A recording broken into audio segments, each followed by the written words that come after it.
In this video, I'm going to show you a few different ways of how to hold the yarn while you are crocheting. You will not be limited to these methods that I show you. If there's another way that you find works best for you, then you go ahead and hold that yarn that way. Everybody just holds yarn differently, so you do whatever is comfortable for you. But I'm just going to show you some common methods of how to hold the yarn, and one of these might work out for you. All right, so I'm gonna go ahead and start with the first method. You're gonna have your hand out like this, okay, fingers apart, yarn, so you have the end of the yarn right here. It's gonna go underneath the pinky finger, and then you're gonna bring it up between the pinky finger and the ring finger, just like that. Then you're gonna bring this piece of yarn over top of that pinky, wrap it around, and bring it up between the pinky finger and the ring finger, just like that. Then you're gonna bring it across, and that's it. This is one way to hold a yarn. And for the tension, if you need more tension, go ahead, you will have your fingers together. And if you need a little less tension, you can just open up your fingers like that. All right, I'm gonna go ahead and do that again. I'm actually gonna do a slip knot real quick before I do that, so I can show you guys what it looks like when starting to crochet while holding the yarn this way. All right, so my fingers are open. This yarn's gonna go underneath the pinky finger and up between the pinky and the ring finger. I'm gonna bring it over top across the pinky, wrap it around and bring it up between the pinky finger and the ring finger, just like that. I'm gonna bring it across, just like so. All right, so I have my slip knot here. You can pinch the knot of the slip knot like this with your index finger and your thumb, or you can do the middle finger and thumb, whatever is going to be more comfortable.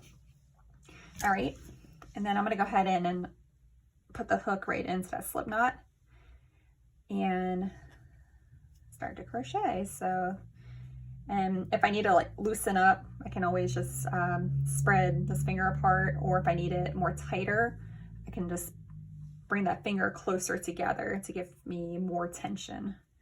So that's how this method works.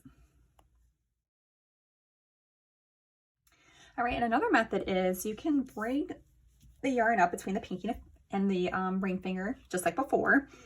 But then you can go ahead and wrap it around the index finger, and you can use that index finger to control the tension.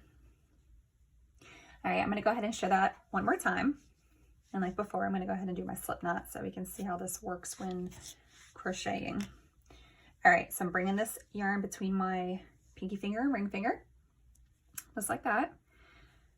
Then I'm gonna lay it across over, wrap it around my index finger, and I'm either gonna use my middle finger and thumb or index and thumb.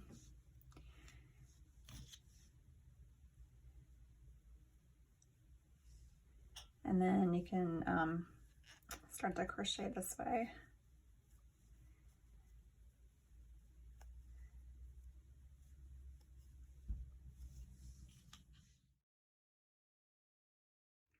All right, so this method is a method that I use when crocheting. So what I do is I take the end of the yarn, I lay it across my palm, then I'm gonna bring the yarn from behind my index finger and up between my index finger and my middle finger, just like that. And then to control tension, I use my pinky finger to control the tension on the yarn. When I do start crocheting, this yarn actually ends up right here in this area. All right, so I'm gonna go ahead and do this again. I'm gonna make my slip knot so I can start crocheting a little bit to show how this way of holding the yarn works. All right, so I'm gonna go ahead and bring the yarn across my palm. I'm gonna go behind my index finger and bring it up between my index finger and my middle finger, just like that. And then I'm going to pinch the slip knot with my middle finger and thumb. I'm gonna bring this up a little bit. I like to have it right here when I'm crocheting, so that area of my finger. And I'm gonna use this pinky finger to control the tension. just like that. All right.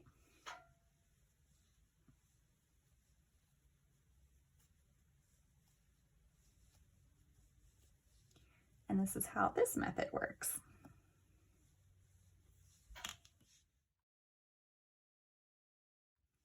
All right, and this next method is pretty much the same as the one that I use, but it's gonna be just a little different. All right, so we're gonna take the yarn across the palm and bring it behind the index finger, and then you can wrap it around again around that index finger. And then the same thing, you can use the pinky to control tension as well.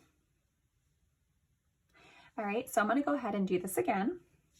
And like before, I'm just gonna make my slip knot so you can see what this looks like when crocheting. Sometimes I do end up doing it this way, especially if I have a more finer yarn that slides more easily, so it helps me to get a better grip on it. So again, you're gonna go ahead and put the yarn across your palm. Then you're gonna come up behind your index finger and then up between the index finger and middle finger, just like that. And then you're gonna wrap it around again, just like that. Now, some people might go ahead and wrap it around again or a few more times. Okay, so then you're gonna go ahead and take the middle finger and thumb to hold the slip knot, just like that. And then I'll have my pinky here to control the tension. All right, so I'm gonna start crocheting.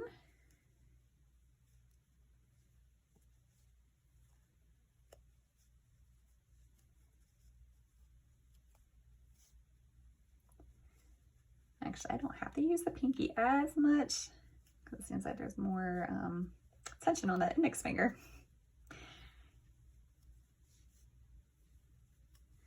All right, so that's how that method works. And just remember, you are not limited to just these methods of holding the yarn. There's all kinds of different methods out there. I was just showing the most common. And yes, it can be a little awkward at first when trying to hold the yarn and crochet. You know, just keep practicing with it, and then you'll eventually find one that works for you.